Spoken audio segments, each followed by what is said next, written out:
important election, as you said in your speech. In terms of gains, how many can you project, roughly? And well, it's a rough science. Well, like, the people get what they vote for. If they're not happy with the dysfunctional failures of Stormont and the squander, etc., then they want change. It's not enough just to want or hope for change. You have to vote for it. So TUV has a very clear message in that regard. Likewise with the protocol. People are upset rightly about the protocol. They recognise it as a union dismantling instrument it is, and they will see in TUV the party that from day one has been clear and emphatic. No nonsense talked about opportunities or best of both worlds. A very clear emphatic rejection and leading on that. So if people are exercised by that, then on the basis that they get what they vote for, I would be inviting them to vote for TUV. Now, if people are happy with the squander and the dysfunction and the failure of Stormont, then TUV is not for them. But if they aren't, this is their opportunity. And in a PR election, you can afford the luxury of choice. And I've been very clear that people should then vote for other anti-protocol, pro-union candidates. Right, and does that include the DUP and the UUP?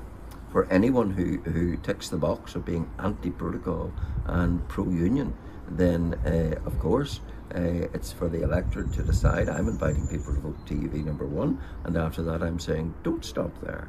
Exercise your franchise amongst further preferences for other anti-protocol candidates. Do you believe that if the protocol is still excellent, which it will be, by May the 5th, May the 6th, certainly with the Ukraine crisis rolling on and all that, that the DUP will stick to what they're saying at the moment, which is we won't go into government, back into any kind of regional government if the protocol is still hanging for us. Do you believe that? Well, all I can say is the electorate can believe TUV. TUV will not be Sinn Féin's bridesmaid. We will not be enabling a Sinn Féin First Minister if that situation arises.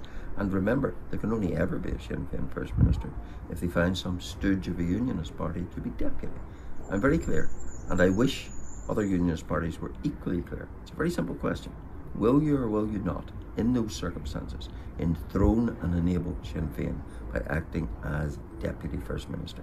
And if someone can't answer that question, then why would they deserve the vote of someone who wants to make sure there shouldn't be a Sinn Féin First Minister? And as you said in your speech, that's what you want to be the key question on the doorstep.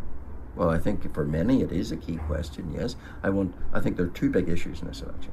One is the iniquitous protocol, and one is the fear factor about a Sinn Féin First Minister. And I've been very clear, the answer to the second lies in their own hands, because there can only ever be a Sinn Féin First Minister with unionist help, with the help of nominating a deputy. And therefore, if they can't find a stooge unionist to be Deputy First Minister, then there'll never be a First Minister. So that can be laid to rest, that fear, and it certainly can be laid to rest in a vote for TUV, because I think people know the last thing Jim Allister and his party is going to do is to enthrone Sinn Féin. In the event that there is no nomination, there's no executive, does it worry you though that we're going to switch back to direct rule? Could even be more detrimental to unionism? To me, British rule is better than Sinn Féin rule. That's really what it reduces down to. And do you, again ask the question, do you think other unionists are going to abide by that too, that promise you're making? Well, I can only promise for TUV. I can challenge and exhort in respect of others, but I do think that others, some of whom have a record of saying vote for us to stop Sinn Féin, and then they're the very people who partner Sinn Féin into government.